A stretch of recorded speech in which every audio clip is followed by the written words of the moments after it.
Hi, I'm Alfonso Machacho, and today I'm going to show you how to make this melodic techno bass line.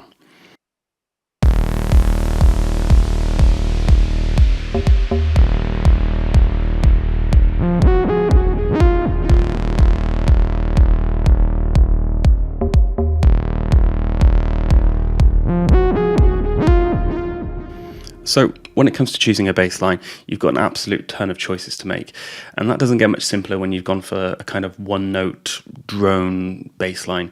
You can choose to make a subby noise that kind of rumbles along underneath the kick, but here I'm choosing to have a bigger, more mid-ranged focused saw wave play over this track. The advantages of this are you can make it sound absolutely massive, and it can take up a lot of room in your audio spectrum to deliver this thick sound.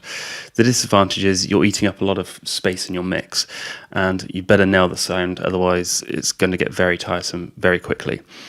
So as you can see, I've broken up the bass line to create a short period of silence before it comes back in. This is to maximise the impact of the sound and to give the listener's ears a bit of a rest from this huge saw wave. You can also see where I've added this melodic flourish at the end of the bar. The notes I've played in here aren't important. It's worth noting that they're very short to allow for a quick pitch bend. So my synth of choice today and most days is Diva by Yuhi. It's important to note that you don't need this synth to make this bass line. Literally any synth with a saw wave, a filter and glide control can do this. It's dead simple. So don't get hung up on needing to replicate this sound on any particular instrument. Indeed, it might work out better if you use something else, as it won't sound exactly the same as what I'm doing here. So let's take a listen to the raw saw wave.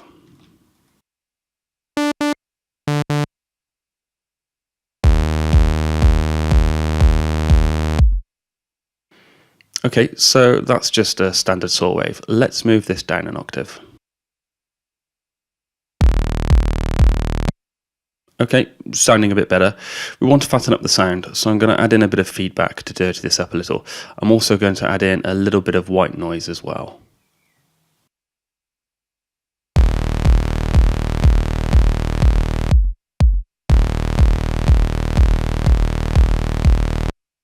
So immediately you can hear that this is a bigger sound. Now for these higher notes up here, we're going to want to adjust the note priority to highest so that when these notes are triggered, the synth plays them in preference to the lower note. We're also going to make sure that legato is turned on. On other synths, you might want to also experiment with different mono modes. And then we're going to turn up the glide time just a little so that when we play these higher notes, there's a short bend as they come in.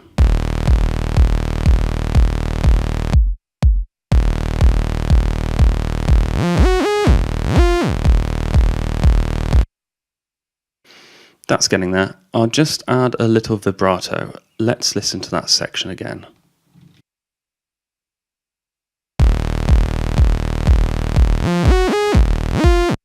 Okay, so that's sounding pretty good. I'll adjust the filter a little and have a play around with some of the envelope settings. This is all just a matter of taste. I'll fiddle around with it until it sounds pleasant.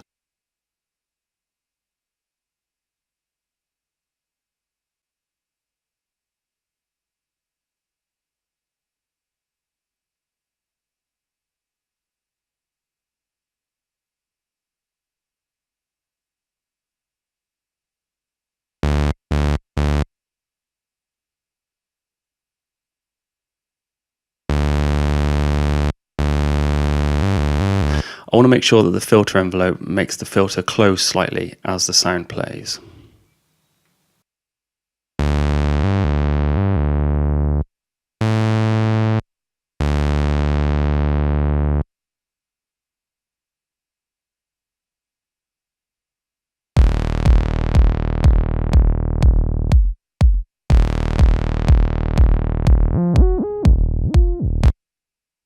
So immediately you hear the filter is far too close for those higher notes. The key here is to adjust the keyboard knob. This might be labelled differently on different synths, but essentially it makes the filter track the keys you're playing. If you play a higher note, the filter will adjust to open further. This way the real high notes can cut through the mix, whilst the lower notes play with the filter more closed. I've turned this setting all the way up to get the most pronounced effect. Let's take a listen.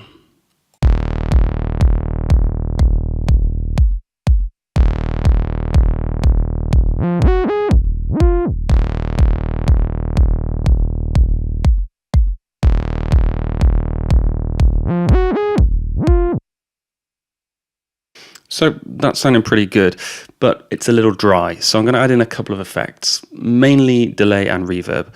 I'm going to keep the settings pretty standard. You don't need to go too overboard here. It's just to bring a little bit of life into the sound, not to make it seem like it's drenched in effects.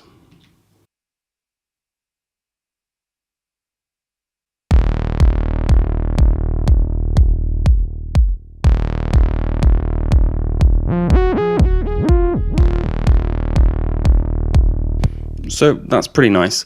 Let's dial in some reverb too.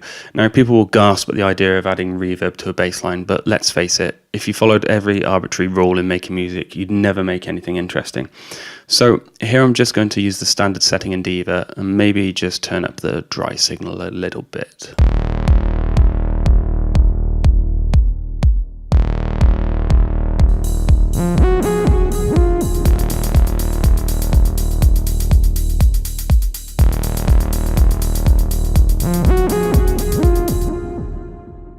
So now we're sounding pretty huge. The dry signal's coming through in full force and we've just added a little reverb to the sound. So the next thing I want to do is add in another type of sound. I do this quite often, sometimes adding 3 or 4 different sounds to make up one bass line. This helps keep things interesting. I like using a mixture of synth and percussive sounds. So here I want a more percussive bass sound to break up that big saw wave, to give it a little something different to enable the low end to have a bit more of a groove. So one simple trick is to use a tom sample or maybe even a soft kick drum. But here I want to make a quick and dirty FM sound using Ableton's operator instrument. Now, there are probably 3,000 YouTube tutorials out there that go into detail explaining FM synthesis, and this topic is far beyond the scope of this video. Just know this. FM usually uses sine waves to modulate other sine waves.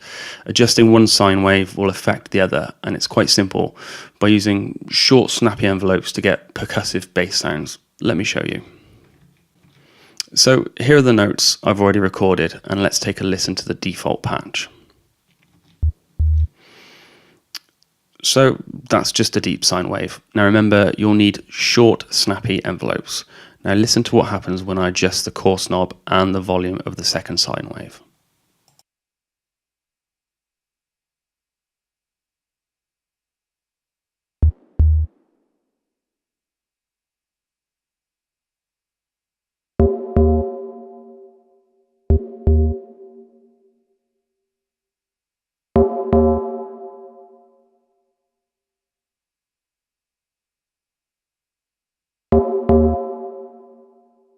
Let's adjust the filter a little to emphasize the sound.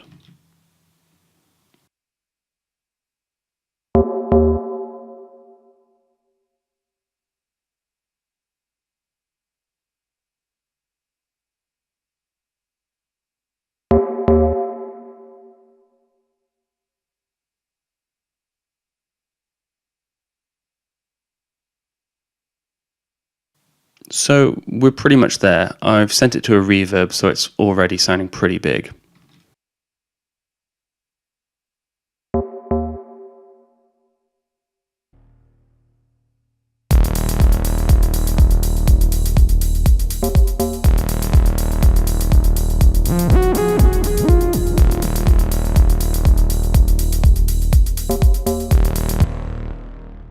So you hear how that makes a nice counter to the drone. We're mixing up 2 completely different sounds to create a varied sound that complements each other. I'm just going to adjust the envelope a little more, and now let's listen to the rest of the track. I'm going to mess around with the filters automation as well to get a bit of variety in the saw bass.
So it's all about experimentation.